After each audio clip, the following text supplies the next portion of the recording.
ಮೊದಲು ದುಡ್ಡು ಕೊಡಿಸಲಿ, ಕೇವಲ ಖಾಲಿ ಮಾತನಾಡುವುದು ಬೇಡ ಎಂದು ಡಿಸಿಎಂ ಡಿಕೆ ಶಿವಕುಮಾರ್ ಅವರು ಕೇಂದ್ರ ಸಚಿವ ಕುಮಾರಸ್ವಾಮಿ ಅವರನ್ನು ಛೇಡಿಸಿದ್ದಾರೆ. ದೆಹಲಿಯ ಕರ್ನಾಟಕ ಭವನದಲ್ಲಿ ಶಿವಕುಮಾರ್ ಅವರು ಮಾಧ್ಯಮಗೋಷ್ಠಿಯಲ್ಲಿ ಮಾತನಾಡಿದರು. ಟನಲ್ ರಸ್ತೆ ವಿಚಾರವಾಗಿ ನಿತಿನ್ ಗಡ್ಕರಿ ಅವರನ್ನು ಕುಮಾರಸ್ವಾಮಿ ಅವರು ಭೇಟಿಯಾಗಿ ಚರ್ಚೆ ನಡೆಸಿರೋದು ಕ್ರೆಡಿಟ್ ವಾರ್ ಆಗುತ್ತಿದೆಯೇ ಎಂದು ಮಾಧ್ಯಮದವರು ಕೇಳಿದಾಗ ಅವರು ಹೀಗೆ ಪ್ರತಿಕ್ರಿಯಿಸಿದರು. ಕುಮಾರಸ್ವಾಮಿ ಅವರ ಸಲಹೆ ಮತ್ತು ನಿಮ್ಮ ಸಲಹೆಯನ್ನು ನಾನು ಸ್ವೀಕಾರ ಮಾಡುತ್ತೇನೆ ಎಂದರು.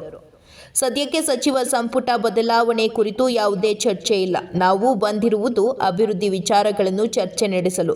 ಬೆಂಗಳೂರಿನಲ್ಲಿ ಒಂದಷ್ಟು ರಸ್ತೆಗಳನ್ನು ಅಗಲೀಕರಣ ಮಾಡಬೇಕಿದೆ. ಇದಕ್ಕೆ ರಕ್ಷಣಾ ಇಲಾಖೆ ಭೂಮಿಗಳ ಅವಶ್ಯಕತೆ ಇದೆ. ಈ ಕಾರಣಕ್ಕೆ ಹಾಗೂ ದಸರಾ ವೇಳೆ ಚುಟುಕು ಏರ್ ಶೋ ನಡೆಸಲು ರಕ್ಷಣಾ ಸಚಿವರನ್ನು ಭೇಟಿ ಮಾಡುವುದಕ್ಕಾಗಿ ಬಂದಿದ್ದೇವೆ ಎಂದು ಹೇಳಿದರು. 4 ಎಂಎಲ್ಸಿ ಸ್ಥಾನಗಳ ನಾಮನಿರ್ದೇಶನ ಯಾವಾಗ ಎಂದು ಕೇಳಿದಾಗ ವಿಧಾನಸಭಾ ಅಧಿವೇಶನದ ಮುಂಚಿತವಾಗಿ ಮುಗಿಯುತ್ತದೆ ಎಂದು ಹೇಳಿದರು. ಮಾಧ್ಯಮದವರಿಗೂ ಒಂದು ಸ್ಥಾನ ನೀಡಲಾಗುವುದು ಎಂದು ಹೇಳಿದರು.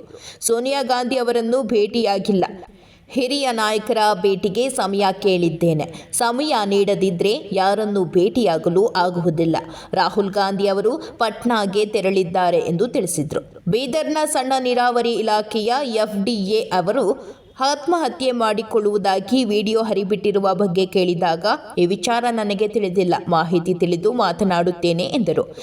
ವಿರೋಧ ಪಕ್ಷಗಳ ದನಿಯನ್ನು ಅಡಗಿಸುವುದೇ ಈ ಸರ್ಕಾರದ ಕೆಲಸ. ರಾಹುಲ್ ಗಾಂಧಿ ಅವರು ಮತದಾರರ ಹಕ್ಕುಗಳನ್ನು ರಕ್ಷಿಸಲು ಹೋಗಿದ್ದಾರೆ ಎಂದು ಹೇಳಿದರು.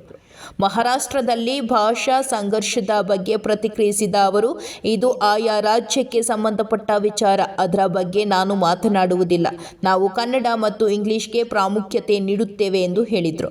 ಕನ್ನಡ ಪರೀಕ್ಷೆ ಅಂಕಗಳನ್ನು 125ರಿಂದ 100ಕ್ಕೆ ಇಳಿಸಿರುವ ಬಗ್ಗೆ ಬಿಜೆಪಿ ಹಾಗೂ ಕೇಂದ್ರ ಸಚಿವ ಸೋಮಣ್ಣ ಅವರು ವಿರೋಧ ವ್ಯಕ್ತಪಡಿಸಿರುವ ಬಗ್ಗೆ ಕೇಳಿದಾಗ ನನ್ನ ಇಲಾಖೆಯ ಬಗ್ಗೆ ನನಗೆ ಪ್ರಶ್ನೆ ಕೇಳಿದರೆ ಉತ್ತರ ಹೇಳಬಹುದು ಎಂದರು. ಇದಕ್ಕೆ 2-3 ದಿನಗಳಲ್ಲಿ ಟನಲ್ ರಸ್ತೆಗಾಗಿ ಗ್ಲೋಬಲ್ ಟೆಂಡರ್ ಕರೆಯಲಾಗುವುದು. ಟೋಲ್ ಇಲ್ಲದೆ ರಸ್ತೆ ಮಾಡಲು ಸಾಧ್ಯವಿಲ್ಲ. ಏರ್ಪೋರ್ಟ್, ಮೈಸೂರು ರಸ್ತೆ, ನೈಸ್ ರಸ್ತೆಗಳಲ್ಲಿ ಟೋಲ್ ಇದೆಯಲ್ಲ ಎಂದರು. ಮಲ್ಲಿಕಾರ್ಜುನ ಖರ್ಗೆ ಅವರು ಈ ವರ್ಷವನ್ನು ಪಕ್ಷ ಸಂಘಟನಾ ವರ್ಷ ಎಂದು ಘೋಷಣೆ ಮಾಡಿದ್ದಾರೆ. ಜಿಲ್ಲಾಧ್ಯಕ್ಷರನ್ನು ಕರೆಸಿ ಸಭೆ ನಡೆಸಲಾಗಿದೆ. ರಾಜ್ಯಾದ್ಯಂತ 100 ಕಾಂಗ್ರೆಸ್ ಕಚೇರಿಗಳನ್ನು ನಿರ್ಮಾಣ ಮಾಡಲಾಗುತ್ತಿದೆ. ಮಾಧ್ಯಮಗಳು ಹೇಳಿದಂತೆ ಯಾವುದೇ ರಾಜಕೀಯ ವಿಚಾರ ಇಲ್ಲಿಲ್ಲ, ಕೇವಲ ಸಂಘಟನೆ ವಿಚಾರ ಎಂದು ಹೇಳಿದರು. ಮೊದಲು ದುಡ್ಡು ಕೊಡಿಸಲಿ, ಕೇವಲ ಖಾಲಿ ಮಾತನಾಡುವುದು ಬೇಡ ಎಂದು ಡಿಸಿಎಂ ಡಿಕೆ ಶಿವಕುಮಾರ್ ಅವರು ಕೇಂದ್ರ ಸಚಿವ ಕುಮಾರಸ್ವಾಮಿ ಅವರನ್ನು ಛೇಡಿಸಿದ್ದಾರೆ.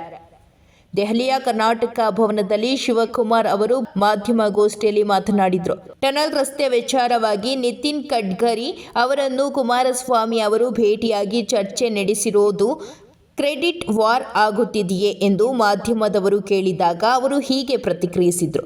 ಕುಮಾರಸ್ವಾಮಿ ಅವರ ಸಲಹೆ ಮತ್ತು ನಿಮ್ಮ ಸಲಹೆಯನ್ನು ನಾನು ಸ್ವೀಕಾರ ಮಾಡುತ್ತೇನೆ ಎಂದರು. ಸದ್ಯಕ್ಕೆ ಸಚಿವ ಸಂಪುಟ ಬದಲಾವಣೆ ಕುರಿತು ಯಾವುದೇ ಚರ್ಚೆ ಇಲ್ಲ. ನಾವು ಬಂದಿರುವುದು ಅಭಿವೃದ್ಧಿ ವಿಚಾರಗಳನ್ನು ಚರ್ಚೆ ನಡೆಸಲು. ಬೆಂಗಳೂರಿನಲ್ಲಿ ಒಂದಷ್ಟು ರಸ್ತೆಗಳನ್ನು ಅಗಲೀಕರಣ ಮಾಡಬೇಕಿದೆ. ಇದಕ್ಕೆ ರಕ್ಷಣಾ ಇಲಾಖೆ ಭೂಮಿಗಳ ಅವಶ್ಯಕತೆ ಇದೆ. ಈ ಕಾರಣಕ್ಕೆ ಹಾಗೂ ದಸರಾ ವೇಳೆ ಚುಟುಕು ಏರ್ ಶೋ ನಡೆಸಲು ರಕ್ಷಣಾ ಸಚಿವರನ್ನು ಭೇಟಿ ಮಾಡುವುದಕ್ಕಾಗಿ ಬಂದಿದ್ದೇವೆ ಎಂದು ಹೇಳಿದರು. 4 ಎಂಎಲ್ಸಿ ಸ್ಥಾನಗಳ ನಾಮನಿರ್ದೇಶನ ಯಾವಾಗ ಎಂದು ಕೇಳಿದಾಗ ವಿಧಾನಸಭಾ ಅಧಿವೇಶನದ ಮುಂಚಿತವಾಗಿ ಮುಗಿಯುತ್ತದೆ ಎಂದು ಹೇಳಿದರು. ಮಾಧ್ಯಮದವರಿಗೂ ಒಂದು ಸ್ಥಾನ ನೀಡಲಾಗುವುದು ಎಂದು ಹೇಳಿದರು. ಸೋನಿಯಾ ಗಾಂಧಿ ಅವರನ್ನು ಭೇಟಿಯಾಗಿಲ್ಲ. ಹಿರಿಯ ನಾಯಕರ ಭೇಟಿಗೆ ಸಮಯ ಕೇಳಿದ್ದೇನೆ. ಸಮಯ ನೀಡದಿದ್ದರೆ ಯಾರನ್ನು ಭೇಟಿಯಾಗಲು ಆಗುವುದಿಲ್ಲ. ರಾಹುಲ್ ಗಾಂಧಿ ಅವರು ಪಾಟ್ನಾಗೆ ತೆರಳಿದ್ದಾರೆ ಎಂದು ತಿಳಿಸಿದರು. ಬೀದರ್ನ ಸಣ್ಣ ನೀರಾವರಿ ಇಲಾಖೆಯ ಎಫ್ಡಿಎ ಅವರು ಆತ್ಮಹತ್ಯೆ ಮಾಡಿಕೊಳ್ಳುವುದಾಗಿ ವಿಡಿಯೋ ಹರಿಬಿಟ್ಟಿರುವ ಬಗ್ಗೆ ಕೇಳಿದಾಗ ಈ ವಿಚಾರ ನನಗೆ ತಿಳಿದಿಲ್ಲ. ಮಾಹಿತಿ ತಿಳಿದು ಮಾತನಾಡುತ್ತೇನೆ ಎಂದರು. ವಿರೋಧ ಪಕ್ಷಗಳ ದನಿಯನ್ನು ಅಡಗಿಸುವುದೇ ಈ ಸರ್ಕಾರದ ಕೆಲಸ. ರಾಹುಲ್ ಗಾಂಧಿ ಅವರು ಮತದಾರರ ಹಕ್ಕುಗಳನ್ನು ರಕ್ಷಿಸಲು ಹೋಗಿದ್ದಾರೆ ಎಂದು ಹೇಳಿದರು.